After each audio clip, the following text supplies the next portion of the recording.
Ya, berjumpa lagi dengan Om Ben. Salam seger waras, tetap semangat, jaga persatuan pokoknya.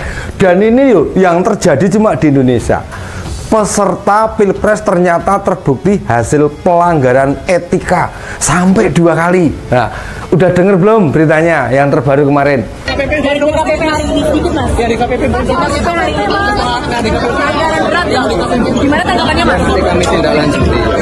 Ikan sanksi peringatan keras nih kepada Ketua KPU Hasyim Asyari dan 6 anggota KPU lainnya. Sanksi diberikan lantaran KPU menerima pendaftaran Gibran Rakabuming Raka itu menjadi cawapres di Pilpres 2024 tanpa merubah aturan. KPU seharusnya mengubah peraturan KPU, PKPU terlebih dahulu. Soalnya syarat usia capres-cawapres setelah keluar putusan MK, sehingga syarat usia capres-cawapres dari minimal 40 tahun menjadi boleh di bawah 40 tahun. Asalkan apa? Asalkan pernah dan atau sedang menduduki jabatan sebagai kepala daerah. Sayangnya KPU malah langsung mengeluarkan pedoman teknis dan imbauan untuk mematuhi putusan MK itu.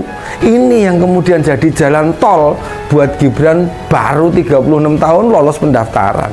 Padahal aturannya belum dirubah loh.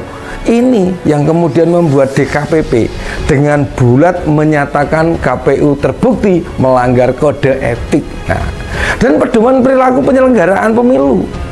Bukan main, ini bener-bener bukan main. Belum terpilih saja pencalonan Mas Gibran udah 2 kali melanggar etika.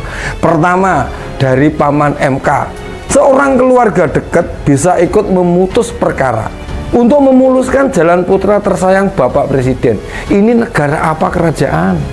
Dan yang kedua, keputusan DKPP Prabowo Gibran mungkin memang sedang mengejar rekor muri atau bahkan rekor dunia sebagai paslon bermasalah etika, pelanggar HAM dan konstitusi.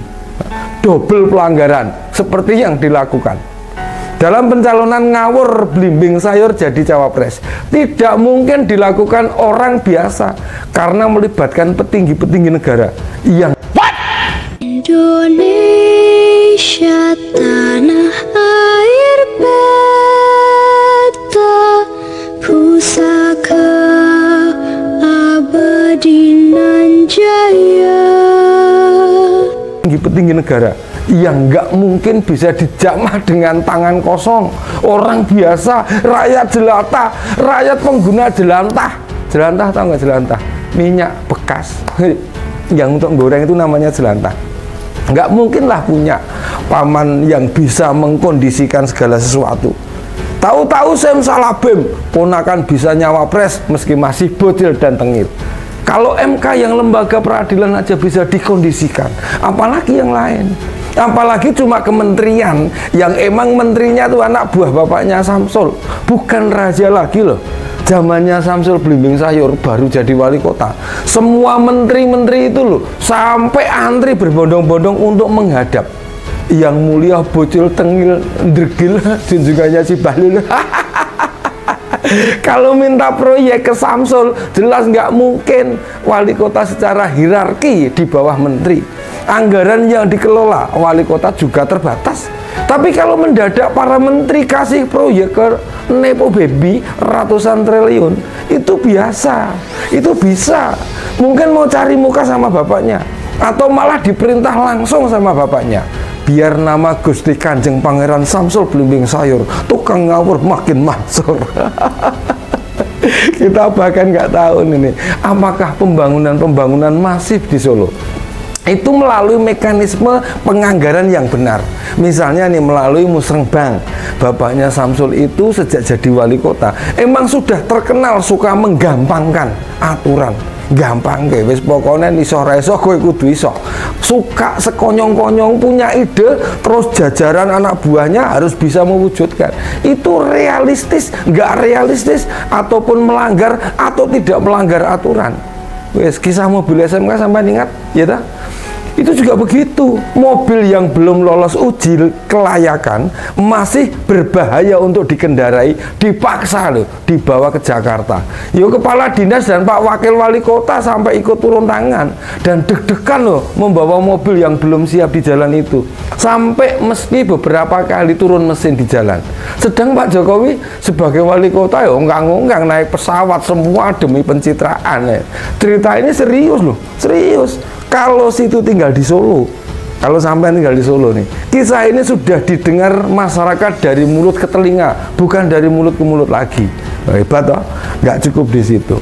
Anggaran negara, duit negara juga bisa dikondisikan buat bansos misalnya. Bansos yang memang hak rakyat, kemudian di-branding sebagai kemurahan hati Presiden Jokowi, bapaknya Gibran yang memang nyata-nyata memihak paslon 02. Dan ada yang mengagetkan saudara-saudara, anggaran bansos mencapai rekornya di tahun 2024 ini.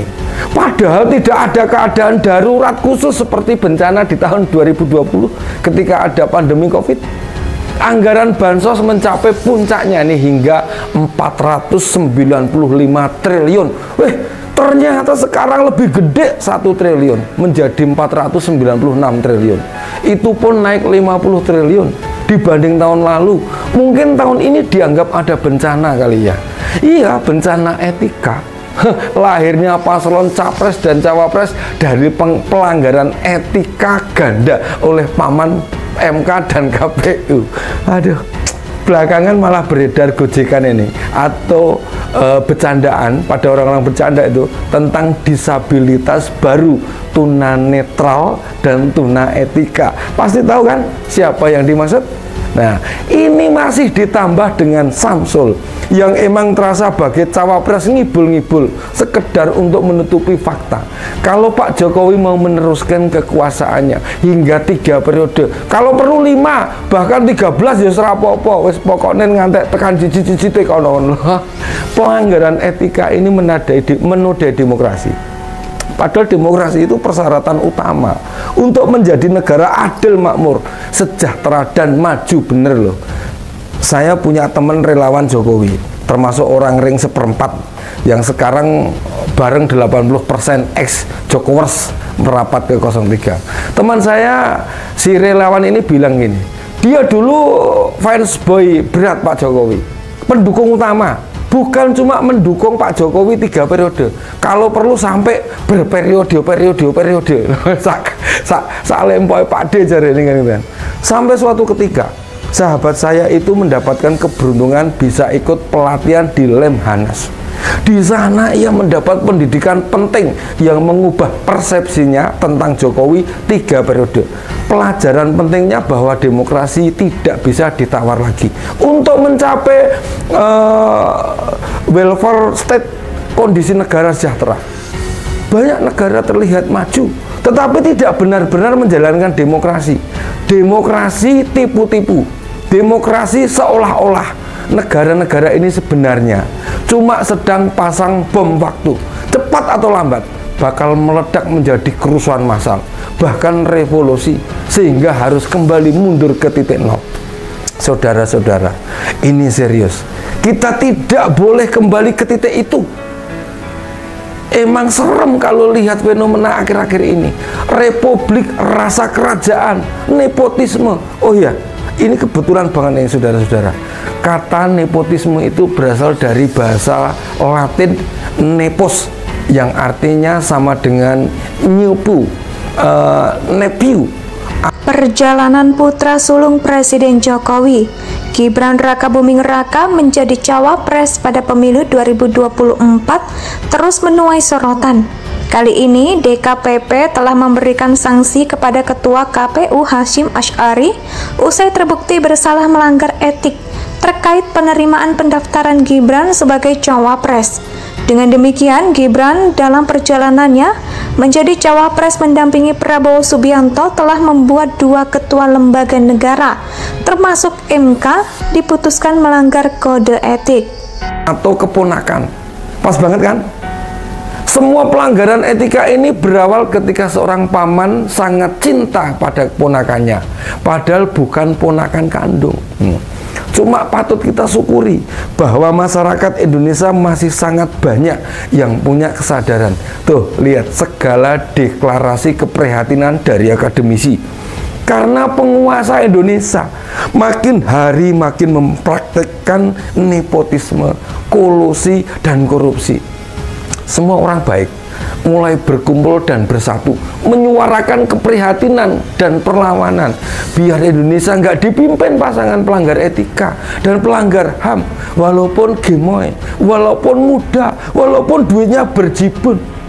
Karena gemo itu bisa jadi tanda obesitas, belum tentu sehat. Kalau keadaan Indonesia makin terpuruk dengan aneka pelanggaran konstitusi, bukan nggak mungkin loh di masa depan kita kata gemoy artinya kegemukan karena kebanyakan makan dari duit proyek, atau kegemukan karena makan siang dari proyek makan siang gratis. Makanya jadi orang baik itu kayak para sivitas akademika, orang-orang universitas yang berbondong-bondong deklarasi keprihatinan karena udah takut Indonesia dipimpin orang-orang tuna aturan, tuna etika, dan anak haram konstitusi. UGM menjadi peniup sempritan yang kemudian diikuti UII, UI, UIN, UNAN, UNSRI, Driyarkara, LP3S, dan banyak, dan masih banyak deh. Kalau universitas yang nggak ikut deklarasi keprihatinan, mungkin aja rektornya orangnya Pak Lurah. Indonesia